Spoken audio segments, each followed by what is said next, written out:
अस्सलामुअलैकुम dear class 8 students.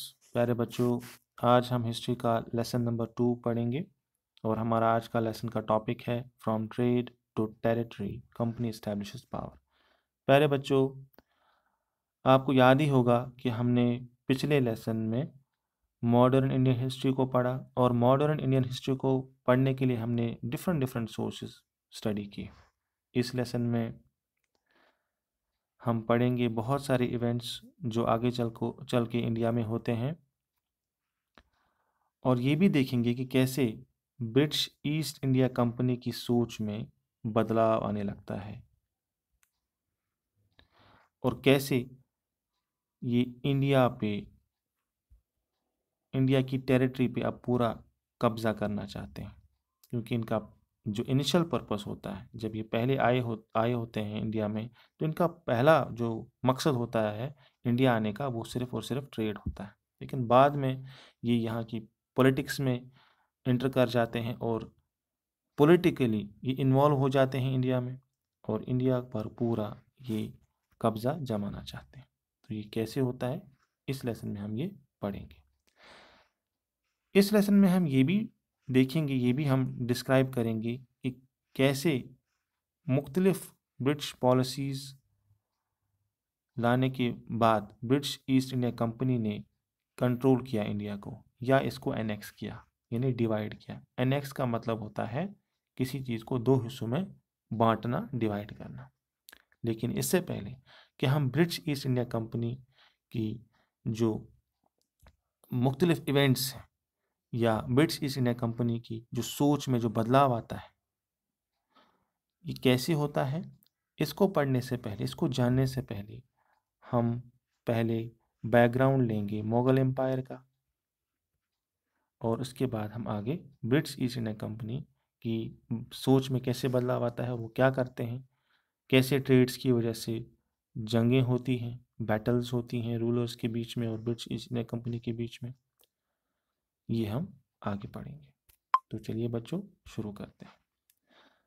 आप बच्चों ये जानते ही हो कि औरंगज़ेब लास्ट मुग़ल एम्परर थे, मुग़ल रूलर थे और ये बहुत ही पावरफुल रूलर माने जाते हैं मुग़ल रूल के।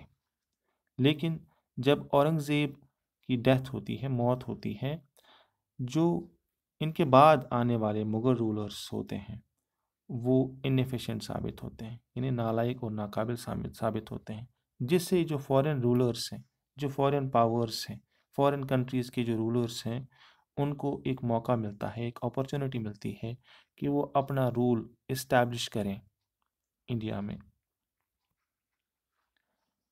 इसी मौके को देखकर ईस्ट इंडिया कंपनी भी ईस्ट की तरफ आती है, यानी इंडिया की तरफ आती है। तो हमारा नेक्स्ट टॉपिक यही है बच्चों, East India company comes east. 1600 में queen Elizabeth first royal charter sign करके देती हैं ईस्ट इंडिया कंपनी को, जिससे इनको ये राइट दिया जाता है, सोल राइट दिया जाता है कि वो ट्रेड कर सकते हैं ईस्ट में, यानी कि अकेली एक ऐसी कंपनी है यूरोप यूरोपियन कॉन्टिनेंट की, सॉरी, जो ट्रेड कर सकती है ईस्ट में। इस चार्टर के ज़रिए से इनको ये ओनरशिप मिली, इनको ये हक दिया गया। ईस्ट इंडिया कंपनी जब इंडिया आई तो इन्होंने एक पॉलिसी अपनाई कि जो भी चीज़ें यहाँ से खरीदते थे, यानी इंडिया से खरीदते थे, वो ये चीप प्राइस पे, यानी सस्ती रेट्स पे खरीदते थे और जब इंडिया से ले जाकर ये यूरोप में इस चीज़ को बेचते थे, इसी चीज़ को ये हायर प्राइस पे बेचते थे, बहुत ही हाई रेट पे बेचते थे, हायर प्राइस पे बेचते थे। इस पॉलिसी को मर्केंटलिज्म कहते हैं। क्या कहते हैं बच्चों? मर्केंटलिज्म कहते हैं। कुछ चीज़ें थी इंडिया की जो बहुत ज़्यादा डिमांड में थी यूरोप की, जैसे कि कॉटन इंडिया का, ये बहुत ज़्यादा डिमांड में था। यहाँ का सिल्क, इसका भी बहुत बड़ा मार्केट था यूरोप में। तो इंडिया में कॉटन एंड सिल्क जो उगाया जाता था, जिनकी यहाँ पर बहुत ज़्यादा पैदावार थी, इसका एक बड़ा मार्केट था यूरोप में। इसके अलावा जो मसाले, यानी स्पाइसेस, इनको हम इंग्लिश में कहते हैं बच्चों, इनकी भी काफ़ी ज़्यादा डिमांड थी। तो इनको भी यहाँ से ब्रिटिश ईस्ट इंडिया कंपनी खरीदती थी और यहाँ से ले जाकर हायर प्राइस पे बेचती थी यूरोप में जाके। ये स्पाइसेस थी पेपर, क्लोव्स, कार्डामोम, सिनेमन, जिनकी काफ़ी ज़्यादा डिमांड थी यूरोप में। Aahista Aahista east India company के जो ऑफिशल्स थे, जो ऑफिसर्स थे, इन्होंने काफ़ी ज़्यादा वेल्थ यानी दौलत जमा कर ली, एक्यूमुलेट कर ली, यानी जमा कर ली ट्रेड करके इंडिया में। जब बाकी यूरोपियन पावर्स ने ये देखा कि यहाँ पर इतना ज़्यादा पैसा कमाया जा सकता है ट्रेड से, तो इनका भी अटेंशन इंडिया की तरफ चला गया और ये भी इंडिया आने की ताक में लग गए। अब जब बाकी पावर्स यहाँ आने लगे, यानी बाकी यूरोपियन पावर्स यहाँ आए, तो इंग्लिश ईस्ट इंडिया कंपनी को अब कंपटीशन लग गया इन यूरोपियन कंपनीज के साथ। और ये यूरोपियन कंपनी जो यहाँ इंडिया में आई, ये थी फ्रेंच, डच एंड पुर्तगीज।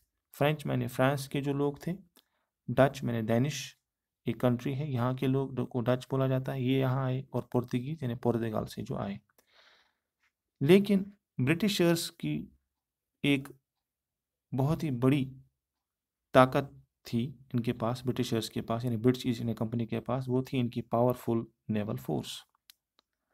इसकी वजह से ब्रिटिशर्स ने इन तीनों यूरोपियन पावर्स को, यानी फ्रेंच को, डच को और पुर्तगीज को हराया और यहाँ से ये इनको जाना पड़ा, भगा दिया इनको। और इस तरह से British east India company champion बन गई और इसको बिल्कुल मोनोपोली मिल गई ट्रेड करने की, यानी एक अकेला सेलर बन गया इंडिया में और इसको बहुत ज़्यादा फ़ायदा आगे चल के हुआ।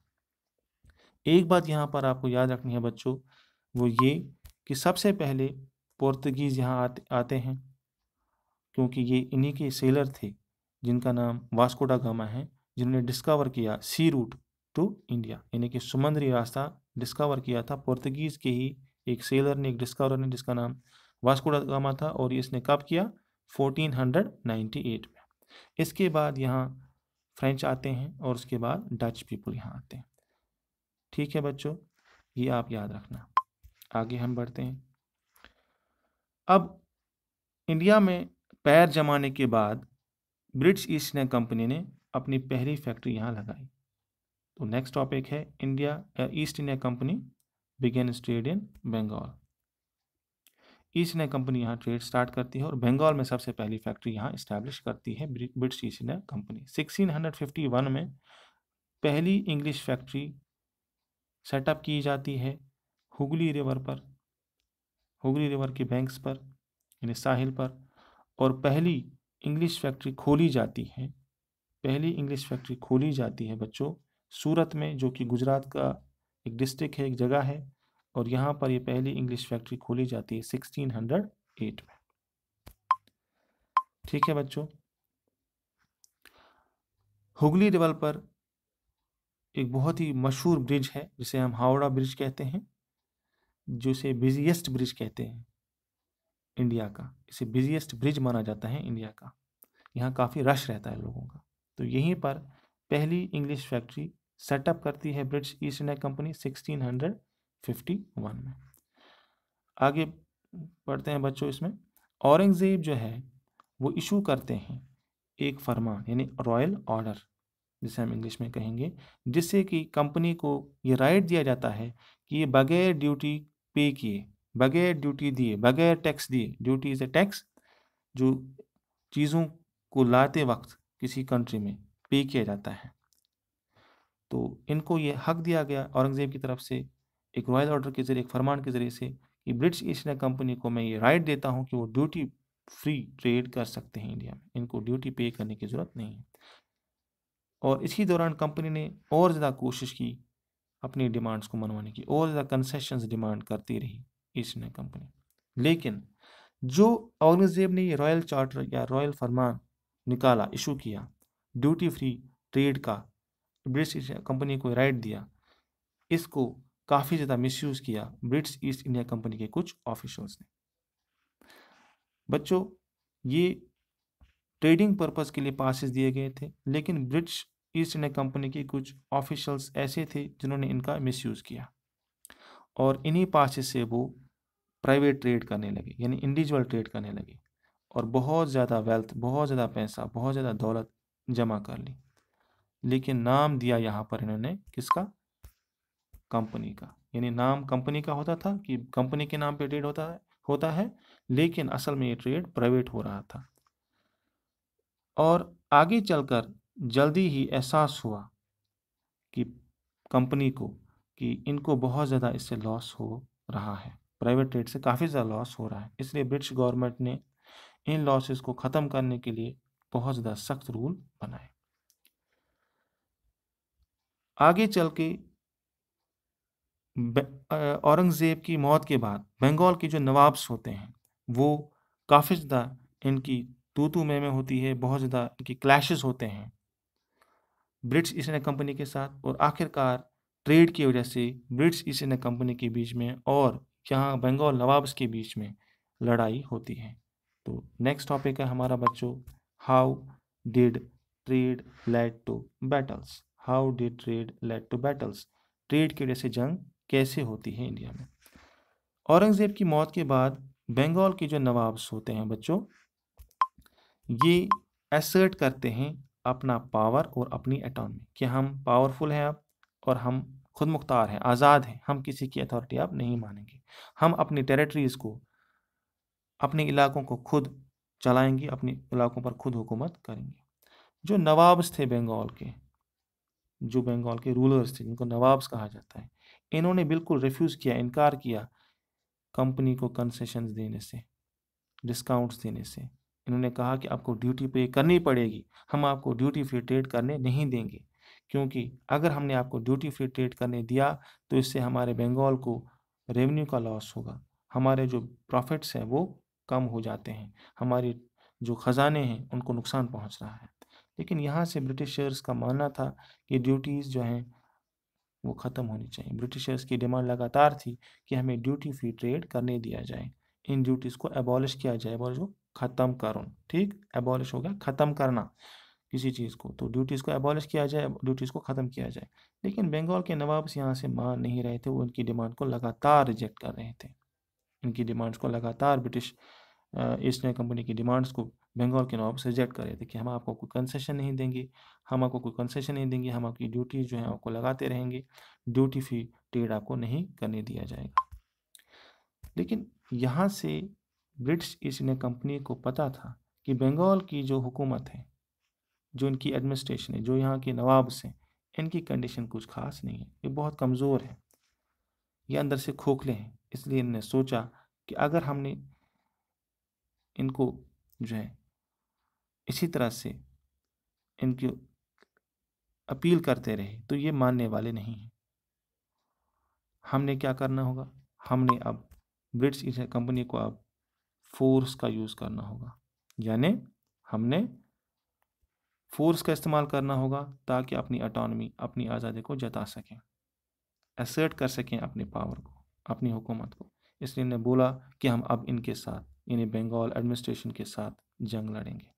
तो इस वजह से पहली जंग होती है बंगाल में नवाब्स के बीच में और ब्रिटिश ईस्ट इंडिया कंपनी के बीच में, और ये सबसे पहली जंग होती है इंडिया में इन दोनों पावर्स के बीच में। और इस जंग के बाद क्या होता है देखते हैं बच्चों।